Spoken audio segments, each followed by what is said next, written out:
La Minute Rugby. Allez, dans la Minute Rugby, nous prenons la direction des 4 cantons. Nous sommes au téléphone avec Christophe de la Marlière. Bonjour, vous êtes le président des 4 cantons rugby, c'est ça ? Oui, c'est ça. Oui. Président heureux aujourd'hui. On est le 17 juin. Oui, on a fait un petit bout de chemin. Il en reste encore. Il restera à la fin qu'une équipe dont on se rappellera, c'est celle qui aura gagné. Alors pour le moment, on est en demi-finale, c'est bien, mais il faut qu'on continue. Le chemin on a encore un petit peu de chemin à faire. Alors, avant de parler de ce match contre Nantua, il y a eu aussi cette accession en Fédéral 1. Ça a été l'objectif cette saison du côté des 4 cantons, la montée. C'était l'objectif, pas plus que ça, mais bon, l'objectif c'est on est des compétiteurs et on a envie d'aller le plus loin possible avec l'équipe qu'on a. Donc, en début de saison, on avait quelques petites difficultés, on a réglé la mire, on a réajusté quelques petits problèmes techniques et puis après ça, la machine s'est mise en route. Et puis ça a bien fonctionné sur la fin de saison. On a réussi à terminer second, juste devant Sarlat. Donc oui, après ça on a réussi à franchir le cap des 8e pour accéder à la Fédérale 1 et on y va quoi. Donc on s'était préparé un petit peu plus que l'année dernière. Où l'année dernière ça nous est tombé dessus un petit peu rapidement. On venait de Fédérale 3. On n'avait pas pensé à ça. Cette année on l'a un peu plus anticipé cet hiver. On a fait un petit peu plus de travail pour ça. D'ailleurs, sans la prétention d'y aller, quoi. Oui, d'ailleurs, vous aviez refusé la montée, je crois, l'année dernière, c'est ça, non ? Oui, l'année dernière, on avait refusé la montée parce qu'on perdait 5-6 piliers, tout ça, qui prenaient leur retraite, qui arrêtaient, tout ça, donc c'était très très compliqué, quoi. Voilà, donc ça c'est acté, on se prépare en coulisses bien sûr, mais on continue sur le terrain puisque les phases finales avec donc ce quart de finale contre Nantua, c'était une grosse équipe puisque je crois qu'ils sont finis premiers de leur poule, de sacrés gabarits d'après ce que j'ai pu lire dans la presse locale. Le score 13-10, ça a dû batailler dur batailler dur, heureusement qu'on a eu une défense intraitable parce qu'on a eu beaucoup de mal à mettre notre jeu en place, quoi. Je veux dire, c'était vraiment il y a des matchs avec et des matchs sans. On peut dire que c'était un match sans, mais la défense était intraitable et on les a jamais laissés passer, quoi. Ils se sont jamais approchés de nos lignes, quoi. Ça a été vraiment une guerre de tranchées. Bon, après ça a été un match assez rude, même plutôt très très rude, mais les joueurs n'ont pas lâché, quoi. C'est vraiment c'est là où on reconnaît une équipe, un groupe et une équipe par rapport à des individualités. Là vraiment on a vu ce que c'était qu'une équipe solidaire et qui lâche rien, quoi. Ouais, surtout face à des équipes qui sur le papier théoriquement vous étiez supérieurs, c'est ça, techniquement avec des individualités. Oui, ils le pensaient quand ils nous ont vu arriver, ils le pensaient toujours quand ils nous ont vu rentrer sur le terrain et il y avait quelques petits sourires en coin parce qu'on se disait une équipe comme ça, on va en faire une bouchée, quoi. Mais bon, après il y a ce qu'il y a dans les bras et dans les cuisses des joueurs, puis il y a ce qu'il y a dans la tête des joueurs, et ça compte beaucoup dans des matchs comme ça, quoi. C'est peut-être ça qui va vous amener jusqu'au bout, ce groupe, cette solidarité, le fait de ne rien lâcher jusqu'à la 80e minute, voire au-delà. De rien lâcher et toujours de ce groupe, quoi, de ce groupe qui est solidaire. Hier, on avait 18 ou 19 joueurs qui étaient issus de la formation, c'est-à-dire que c'est 18 ou 19 joueurs qui ont pratiquement tous joué ensemble depuis qu'ils ont 5 ou 6 ans. Et ça c'est autre chose, ça amène sur le terrain, ça peut faire la différence, et là ça l'a fait hier, quoi, parce que je le redis, c'est vrai que on n'a pas pu mettre notre jeu en place, on n'a pas été très très bon là-dessus, mais par contre on a eu une défense intraitable, il y a eu une solidarité incroyable entre les joueurs et on a réussi à passer le cap, quoi. Voilà. Vous sentez-vous dans le groupe, les joueurs, le staff, ils ont envie d'aller vraiment jusqu'au bout ? Alors, ce qui est impressionnant, c'est la sérénité. Je les vois pas, je les vois sereins, mais pas. C'est ce que je disais l'autre jour à une personne. Je dis c'est pas de la prétention, mais voilà, ils sont sereins, ils sont bien, quoi. Et bon, après on a quelques bobos à remettre d'aplomb et tout ça, quelques personnes un petit peu blessées et tout, mais on les sent sereins. On sent que la machine est en marche et que ça va être difficile de nous arrêter.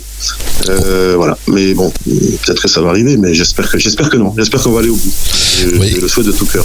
Et ça commence. Du coup, ça serait une belle aventure. Ça serait une belle aventure pour vous, pour le groupe. Puis du coup, le bouclier restera en Lot-et-Garonne. Du coup, là, si vous allez jusqu'au bout. Ouais. Je reçois toujours des félicitations et des encouragements des présidents de l'Irak, et ça fait bien plaisir. Et non, mais c'est vrai que c'est important. Ça montre un petit peu que le rugby, c'est pas que un rugby de mercenaires, quoi. Je veux dire, c'est un rugby aussi de campagne. On est capable de faire de très belles choses, quoi. Et ça, c'est vraiment des valeurs qu'on essaie de mettre en avant. Et on a que celles-là à mettre en avant, et on les développe du mieux qu'on peut. Et aujourd'hui, l'école de rugby qui a été mise en place il y a 25 ans, et aujourd'hui, ça porte ses fruits vraiment, quoi. On arrive vraiment à avoir toutes nos équipes qui arrivent à se qualifier, la régionale 3 qui va monter en régionale 2, enfin les féminines qui vont monter en régime, qui vont jouer à 15. On a vraiment le sentiment d'arriver avec de la formation, arriver à faire autre chose que du rugby qu'on voit des fois avec un petit peu d'argent. Alors je suis toujours avec Christophe Delamarlière, donc qui est le président des 4 cantons rugby. Il y a quand même, avant d'arriver à la finale, une autre marche. Ça sera ce dimanche. Montmélian, c'est ça? C'est une équipe Montmélian, oui. Montmélian, c'est une équipe de Savoie, c'est ça? De Savoie, oui. Ouais. Oui. Qu'est-ce que vous pouvez nous dire sur cette équipe? Ce qu'on peut vous dire, c'est que c'est une équipe c'est très solide. C'est très très solide, c'est très solide. Après, on verra. On est en train de regarder, on est en train d'analyser leur jeu, tout ça, de voir un petit peu comment ça joue. Après, on va s'adapter, quoi. Moi, je suis pas trop.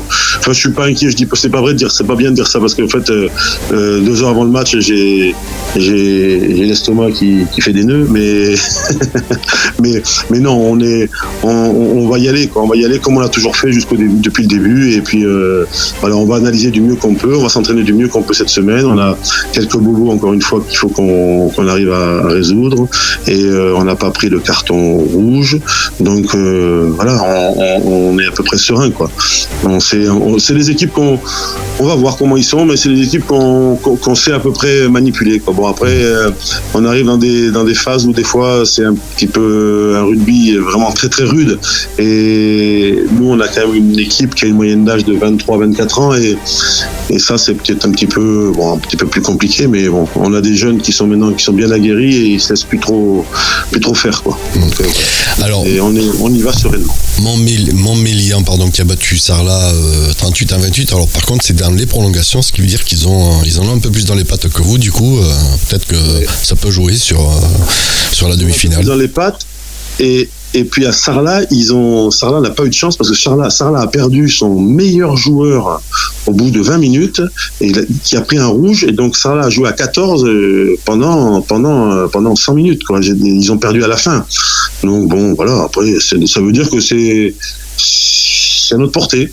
C'est à notre portée, une équipe, enfin, sur le papier, on verra dimanche. C'est à notre portée, mais bon, après, encore une fois, sans prétention, on est capable d'y arriver, quoi.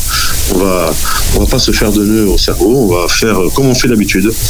On va y aller tranquillement. Mais enfin, bon, après, c'est des matchs couperés, parce que là, c'est qu'un match, quoi. Hein. D'habitude, jusqu'à là, c'était un petit peu fébrile dimanche, parce que un match, on n'a pas le droit à l'erreur, quoi. Ça passe vite, quoi. Ça passe très vite. Du coup, vous savez, vous jouez le match, parce que bon, là, il va falloir faire quelques kilomètres entre la Savoie et le Lot-et-Garonne. Théoriquement, ça devrait être un petit peu comme ce qu'on vient de faire, c'est-à-dire parce que c'est pas loin de Nantua, donc on devrait jouer du côté de Clermont. D'accord. Où on a un fidèle supporter, donc ça pourrait être sympa. C'est vrai que si Sarlat a eu la bonne idée de passer, ça aurait été un peu moins compliqué. Ça aurait fait un beau derby dans le secteur. Ouais, on aurait pu faire ça, on aurait pu faire quelque chose de sympa. Ben oui, mais bon, un match, c'est un match. C'est pour ça qu'on les joue, hein. C'est parce qu'on n'est pas sûr de les gagner. Si on était sûr, on n'irait pas, quoi. Et le discours des coachs là actuellement là par rapport aux joueurs, c'est quel discours? Les coachs là, ils sont en train d'analyser le match d'hier, ils sont en train de regarder de voir que l'équipe est un petit peu passée à côté du match. Ils sont pas très heureux, mais comme je leur dis, comme on est un petit peu une équipe, on est une équipe un petit peu, pas très régulière. On arrive là, si on a fait un match On n'a pas fait un très bon match, on est capable d'en faire 2 très bons. Donc voilà, statistiquement, on a fait le mauvais match. Donc on l'a gagné, tant mieux, et maintenant on va faire des bons matchs pour arriver au bout. Donc les coachs sont en train de regarder ça, d'analyser tout ça, de regarder ce qu'ont fait les joueurs et tout. Ils sont en train.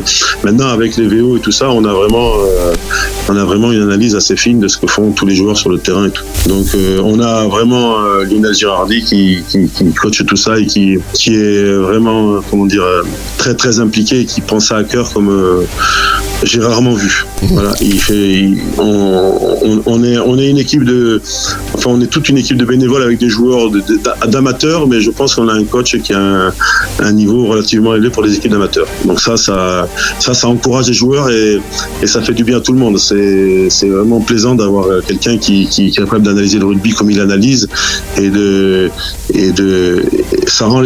peut-être ça qui rend les joueurs sereins, parce que vraiment on arrive à aller au bout de toutes les choses et ça fait du bien à tout le monde, quoi. On est techniquement, on sait ce qu'il faut faire. C'est pas pour ça qu'on le fait tout le temps, mais techniquement, il a analysé les bonnes choses pour qu'on fasse les bons plans de jeu.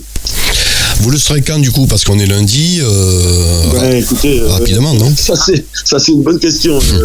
La ligue où je sais pas qui c'est qui le décide, si c'est la ligue ou la FFR, c'est toujours très compliqué chez eux. Non, le problème c'est qu'il faut qu'ils trouvent des terrains, parce que en fait il y a beaucoup de clubs qui veulent pas s'occuper de ça. En fait, il y a beaucoup de clubs qui s'intéressent pas, ils ont pas de bénévoles pour s'occuper de ça, ils veulent pas s'embêter, quoi. C'est donc,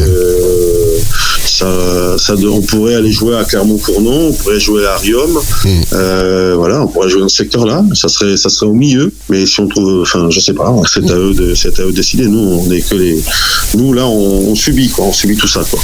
Du coup, si vous allez en finale, là, vous un 4 cantons Lourdes, ça serait bien aussi, non? Je rappelle que l'autre demi, c'est Grenade. Ou Grenade, oui, Lourdes Grenade. On sait rien, ouais. Géographiquement, ça serait mieux, déjà. Très, très bien, oui. Ouais. Parce que ça nous permettrait de pas rentrer trop tard le soir et de pouvoir faire une belle fête. Nous, peut-être quelques heures, les joueurs, peut-être quelques journées. Mais bon, on n'y est pas encore. Non, allez, il faut pas anticiper. Et il faut déjà donc aller battre cette équipe de Montmélian. Donc ça sera ce dimanche. Et on attend bien sûr les horaires et surtout le lieu et le terrain. Ok, ouais, c'est ça exactement. On va prendre match après match. Exactement. Okay. Merci donc Christophe de la Marlière qui était notre invité au micro de Gouliac. Merci à vous. Au revoir. Merci.